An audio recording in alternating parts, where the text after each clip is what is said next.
this part is gonna be a little squirmish. I'm going into detail how my biopsy went. So if you wanna click out, this is your sign to click out, all right? All right, hello.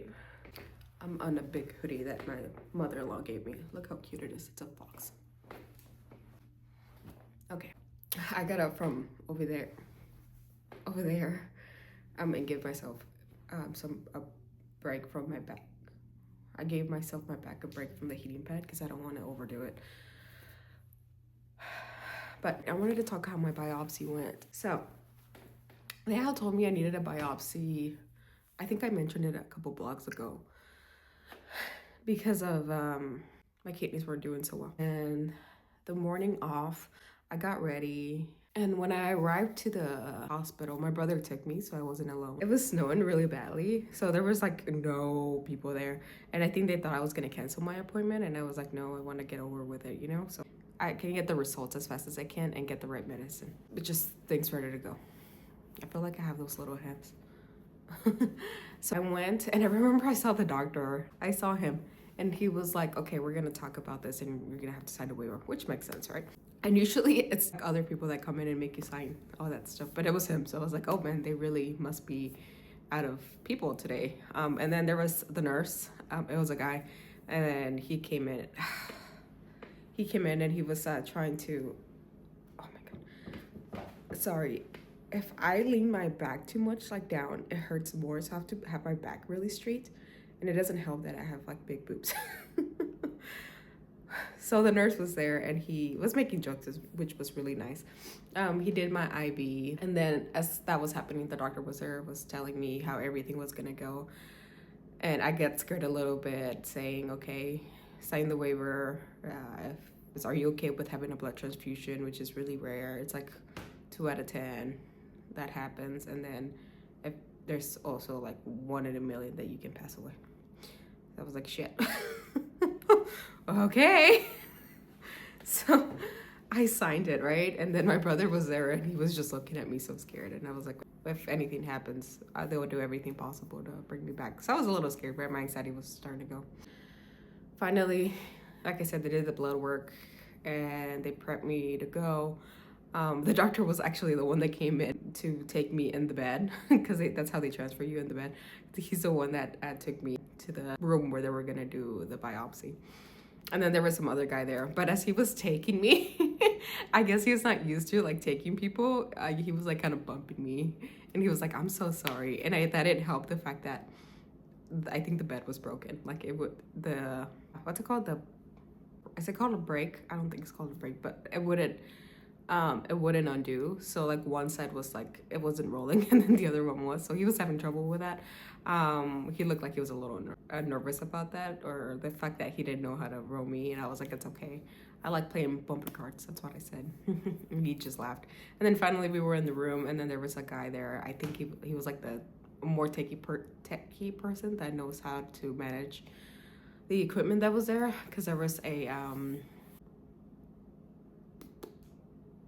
have a lot of brain fog now, as you can see, and I'm scared it's getting worse. What is that called? Where they do a sonogram, So they told me to turn around on my stomach, so I got on my stomach. I had the gown. He's like, I'm gonna open the back, and I need you to lower your undergarments a little bit. So I lowered them, and then I had a bra on as well, and I made it go a little up. And then he put a towel so he wouldn't get either blood or a marker in it, and then he put a towel on the top. He started marking things, and then they put cream, because they did the sonogram first. It was pretty warm, which that's the first time I ever gotten a warm cream. It's usually pretty cold. And that's the first comment I said, where I was like, whoa, it's warm.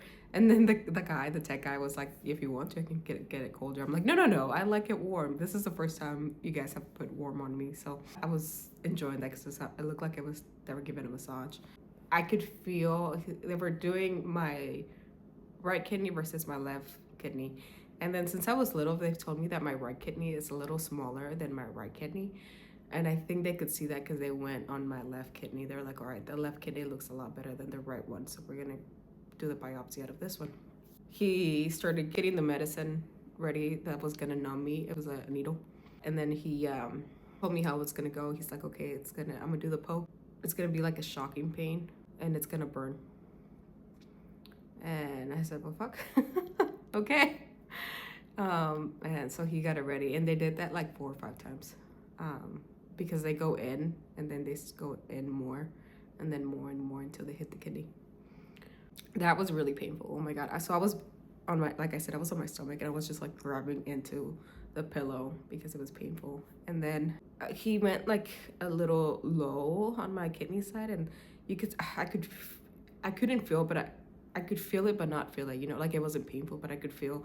And he was explaining to me as he was going, he's like, okay, I'm about to insert the equipment that's gonna get the little piece of the kidney so we can do the biopsy. So he goes, and I could feel it. It was, like I said, it wasn't painful. I could just feel what they were doing. And he goes, and then you could just hear, and that's when they got like that, the first piece.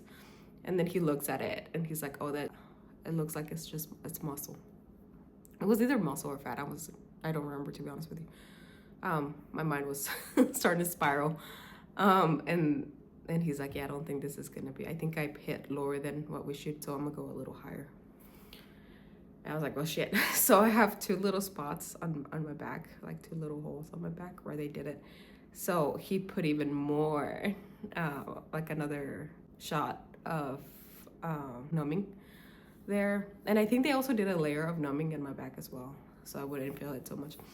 So I felt the shock of pain again, the burning sensation again. And from what I thought they were gonna hook me up to things, like to see, well, first of all, how my breathing is doing, especially now that my oxygen is not so good, how my blood pressure is doing and all that. But they didn't hook me up to anything, so I wasn't hooked up to anything. Like I said, my mind was now spiraling, and I was like, how do they know I need a blood transfusion if I wasn't hooked up? Or how do they know they need to do CPR if I'm not hooked up, especially with everything they said?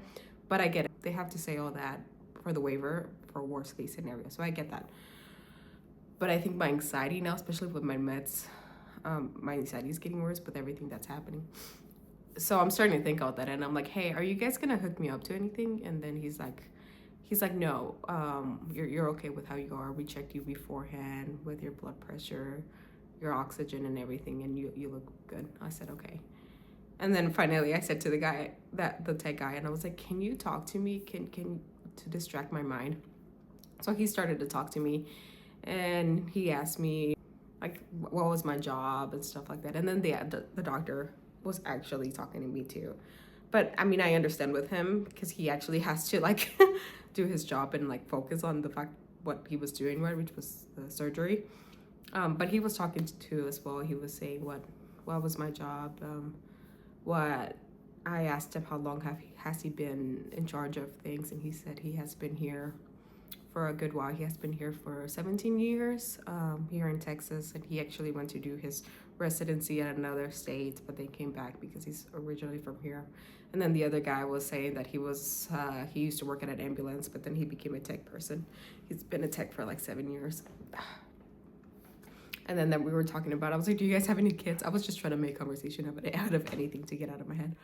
And then the doctor was like, I have 2 little boys. The other guy had two little girls. So it was really cool, like learning things about them. And then they asked me if I had any kids, and I said, no, I'm actually scared to have kids because of how I can transfer my health condition to them. And then the doctor was like, we actually have more science in the fact that it doesn't transfer that easily. So you have a better chance now. And I said, oh. And then I told them that I would like to have 2 to 3 kids in the future. So that was really cool to know, especially from someone that's higher up. And as that's happening, like he took 1 little piece, and like I said, you can just hear that where they would like take the little piece. And then he said, I think this one's good, but we're gonna take 2 other little pieces just to make sure. So they took 3 other pieces. Overall, it was 4 little pieces of my back, and it was painful. Then everything was finished, and he was asking me how I was doing, checking up on me. Oh, and there was this one time where I started to feel my legs getting numb. Where that feeling when your legs are about to go to sleep. I started to feel that, and I got nervous. Where I'm like, what the fuck's happening? Am I gonna lose my ability to walk, or which was a little scary. So I told him, I was like, hey, I'm feeling both my legs getting numb. Is that normal? And he's like, yes, that is normal because you have a lot of nerves there, and sometimes we hit them because we're going so deep in you. And I said, okay. Again, my mind is spiraling. And then I just started talking more to the doctor and the tech guy. Finally, we were finished, and he told me to lay on my back. And then he said, you're not allowed to get up or move at all for 6 hours. And it's from what I've heard, my friends, it's like 2 to 4 hours, and for me it was 6 hours. And I'm wondering, because they made so many holes. This is my first time getting a biopsy. I don't know how many amounts of little pieces they get from the kidney. But yeah, they told me 6 hours. I'm just gonna be laying on my back, and then they were gonna bring me food eventually, but I couldn't go all the way up. I was gonna be at an angle, which you probably saw in the videos. That took about an hour long. And then the other guy, as they were prepping my information, that other guy kept talking. He used to be a trainer at, I think it was 24-hour fitness or Fitness Connection. And well, I worked at a gym at one point too. I used to be an assistant manager at the sales part and operations part, and that was pretty cool to understand each other, how the gym work. We were bonding over that. And then the doctor came in again, and he looks like he had left already, and it looked like he was in such a rush because he was the only doctor working that day, again because it was snowing outside and people weren't come. They actually told me they thought I was gonna cancel, and I was like, no, I want to get this over with. And my brother, he's really good at driving in the snow and all that stuff, so that's why my brother took me. So they take me back to the room, and they tell me all that information. It's going to the point where I'm needing to pee, and I was holding it for a while, but then I was like, I really need to pee. And when I get it back in the room, my mind is still processing what was happening, so I have a little small breakdown where I'm like, oh, this is hard. Like, I just went through that. I can't move. I'm gonna have to be like this for like 2 weeks. And I contact my brother telling him I'm out, and by that time my boyfriend was supposed to get out of work till 2 p.m. This is now 11 a.m. And I tell my brother, I'm like, hey, I'm out already. And while that was happening, my brother went to the pharmacy because I had some medicine to get picked up, and he gone out to eat as well. He like around the hospital, and he tells me, hey, your boyfriend's here. We'll be down there in a second, because they had literally just arrived to eat, which I'm like, take your time, it's okay. I have the nurses here and I'm hooked up. I'm trying to distract my mind, so I'm in my phone, but also like, you need your mind to process. So I'm like, I'm gonna let my mind process for like a good 10 minutes, and then I'm gonna distract my mind. My boyfriend and my brother get to me, and my brother, he tickles my feet, and he's like, how'd you go? How are you doing? And I said, good. It's like, they told me I can't move. I have to be laying on my back flat. I've heard that they roll a towel on your back, and they didn't do that. They just told me to lay flat. So that was making me worried too. But from what I'm seeing, everything's normal, everything's good. And my boyfriend came to me, and as soon as he hugged me, like he came over here to me, I couldn't get up. And I just started crying. I cried even more, and he was just hugging me. He's like, you're okay. And then they were distracting me for a while. They were making me laugh. They were telling me stories. We were telling my boyfriend some stories when we were little, when we were young, and funny stories, you know? So finally, after that, they kept checking my blood pressure, and they had told me that they were gonna take some blood work out. They didn't do it until, like I said, that's like now 12 p.m. and now it's 4 p.m. Where I'm like, they haven't taken the blood pressure, my blood work out, to comparing it to see if I'm losing blood or not. Between that time, I actually knocked out. I knocked out for like a good 3 hours. Or I guess my body was really tired, and I didn't even want to move a muscle because of how painful it was. So I was just laying there, and I would just move my head. This is still what I do today. Today's the third day, and I would just move my head. But my body wants to, like, I'm used to sleeping on my sides or my stomach. That's how I sleep, which you shouldn't sleep on your stomach. And my body's like, no, don't move. But it's tiring because I'm so used to sleeping at those sides. So yeah, they would come check up on me, and then there goes a moment where I'm like, fuck, I need to go pee. And like, this is the hardest part of all, because it's so hard as us human beings, where like you have to be so vulnerable being in the hospital, especially when you have moments like that and you're not allowed to get out of bed, or where you're like, shit, how do I do this? They bring a bedpan? There's like 3 options. There's like a little pan that like a little container they put so you can pee on it, but then sometimes it splashes out. Or there's like a a sonda. I forgot what it's called in English. I'll put it here in a second. There's a sonda, but those are really fucking painful. It's like they put an equipment inside of you, and it's really painful, and you still have splashes.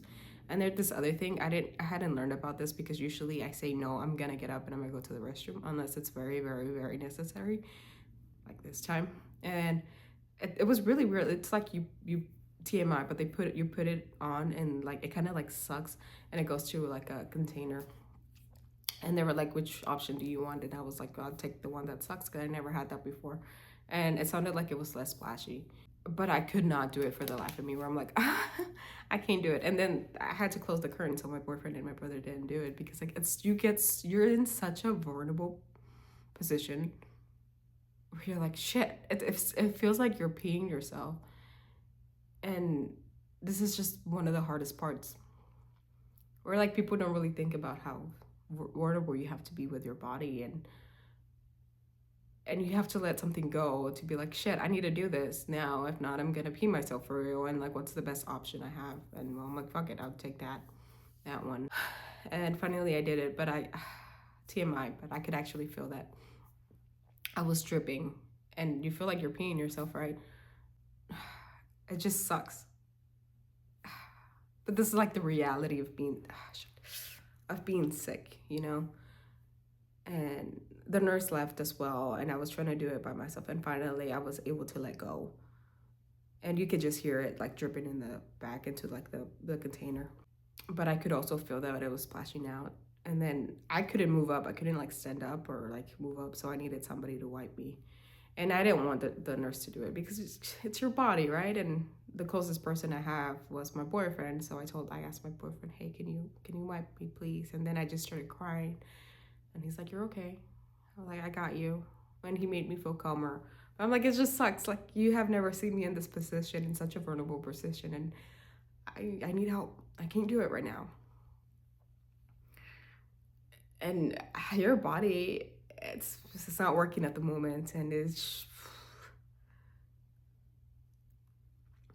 like the hard part of being sick. That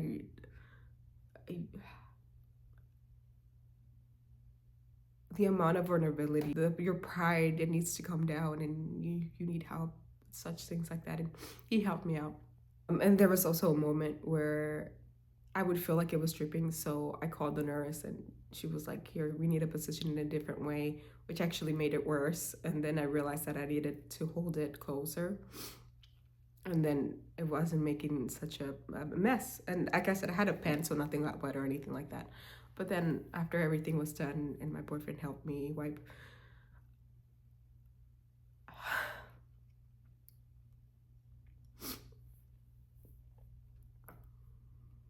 and I'm saying this out loud so people could realize how hard it is to be sick. The amount of shame that you feel like your body is going through or you're going through, it's a lot. Your pride, how your pride has to go down, and your boundaries are getting, you have to let go of those boundaries, you know, because you really need help. And it's just really hard. So that was it. And like I said, he helped me, and he was like, you're okay. I got you. So that was really nice of him. And my brother, he could just hear. He actually left the room to give us some privacy. And there was a curtain, so nobody could see anything. And then after everything was done, their nurse came in, took the equipment and the pad, and I asked my boyfriend to ask for another pad, so just in case I was dripping, because they told me I was going to be dripping. Well, I couldn't actually feel that I was dripping. I just could feel that I was getting wet, and it was the weirdest sensation ever, which I've gone through that before with different, like when I would be very sick and I would have the sonda. You go through that where you don't even feel like you're dripping, but you're dripping. Or like that you're going through to the restroom and you drip. And I think because my kidney was in so much shock, it wouldn't let me know, my body wouldn't let me know that I needed to go to the restroom unless I pressed my bladder or I would just drip. And so I asked for a pad. And you just feel like a kid, or like, shit, it's so much shame you go through. Like, I should know how to do this. I've had experience for many years. Or my body should let me know. And again, I start spiraling where, like, what's happening? It's my body getting broken again. So my body not gonna be able to tell me that I need to go to the restroom. And so I told him, my boyfriend put the pad under me as I lifted really fucking slowly because it was painful. After that, that's when I fell asleep. And then there was moments where I would wake up and I would be like, hey, can you wipe me? So he would wipe me. I have such a wonderful man. Like, I do. I'm glad he has my back, but it just sucks. Like, we got to connect in such a deeper way, you know? And I couldn't see any judgment from him or anything like that. My other brother, my brother that was there, he had actually seen me very sick and the amount of help that I need because I've been sick for 21 years. But my mom was the one that would be there, you know, and my mom wasn't able to be there this time. But yeah, that was it. And then finally they come in. I went to sleep. They came in. They drew some blood, and then they kept on checking my blood pressure. Sometimes it would go down, and sometimes it would go up. I guess the pain that I would be in, and sometimes I would feel very woozy, very dizzy, lightheaded. And then finally at 5:30, they came in and they tried to put me up, and it was so fucking painful. Where I was like, no, lay me back down. And they're like, we're about to let you go. And I was like, I need some meds because this is painful. I can't do this. And they're like, okay, we can give you Tylenol. So they gave me Tylenol. They were trying to give me ibuprofen, which is like, I have kidney failure. I can't do this. You would think they would read my fucking file, but they didn't. And I was like, I can have ibuprofen. This is where you have to vouch for yourself. I'm like, give me Tylenol. So they gave me Tylenol, but the problem is that I can only have Tylenol 4 times 1 month, in a month. So I was like, well, this is it. This is where I'm going to use it. I asked the doctor or the nurse that was there, I'm like, hey, what can I do other than Tylenol? Is there any cream that I can use or anything like that? And then she's like, no, we just recommend Tylenol. I was like, but I can't take it. And she's like, well, I was like, can I put a heating pad in it? She's like, yeah. It's like, it looks like that's your only option. I was like, okay, cool. So I've taken 2 Tylenols, and I've saved my other 2 just in case something else happens this month because we're still midway through the month. And the heating pad has been my best friend, to be honest with you. So finally, they gave me the Tylenol and the pain has gone down. And one of the other nurses was like, why didn't you tell us you were in so much pain? Because there was a moment where they like put me to the side to make sure it wasn't swollen or it wasn't red or anything like that.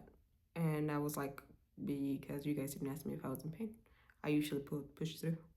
And she's like, if you, to the point you can't get up, you should tell us that you need Tylenol. And I said, well, I wasn't allowed to get up, so I wouldn't know.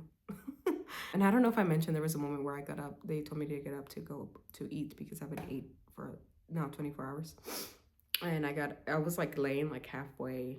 I couldn't get up all the way and I ate like that. It was horrible. And then when I would get thirsty, they would have to give me water when I was laying down on my side. And it was hard because you can't eat when you're laying down, you know? And then so one of the nurses saw and I was like, can I have a straw, please? So they gave me a straw. And I'm usually like ready for all this. I don't know what happened this time. I didn't think it was gonna be that hard. After the Tylenol kind of kicked in a little more, we got up, they discharged me because they thought everything was normal. And even in the chair, it was so fucking painful. My boyfriend went in to get the car too, so they can pick me up. And my brother left, and we had made the arrangement that I was gonna stay at my brother's so they can take care of me while my boyfriend goes to work. Because everybody was gonna be at the house at my brother's. And it was really wonderful over there. They actually really helped me out. They would help me get out of bed. They would make room for me as I walked, make sure nobody was hitting me. They would put my heating pad in the back. They would move like the couch so they can connect it. I've been dropping things left and right. I think it's just my body being clumsy, trying to adjust with what's going on within my body inside. I mean, they literally put 4 fucking holes in my kidney. Or 3 holes in my kidney and then 1 around it. So if you think about it that way, it's pretty rough. So I can't bend down, and people would like, I would ask them, hey, can you get this for me? I'm sorry I dropped it. Or they would help me walk into the restroom. I make a lot of jokes. They would come bring me food. It was pretty nice. A nice experience with my family. Looking at it as in, cool, my family's there for me, you know? I was a little afraid that they wouldn't adjust to my needs because they haven't seen me sick in a lot of years, you know? And yeah, that was awesome that they were able to adjust. Hopefully soon, because of how helpful they were, and I'm a little better. It's just the third day. I have 2 weeks to recover. Me and my boyfriend were talking about it. Maybe get a whole bunch of canes and just go to the house and be like, thank you for taking care of me or of us, because my boyfriend he had been staying with me over there as well. That was pretty cool. The jokes they would make, it was pretty funny. We would be playing games, we would be watching TV, and it was wonderful. The part that was wonderful that I got to connect with them a lot more than I have in many years. So that was pretty cool.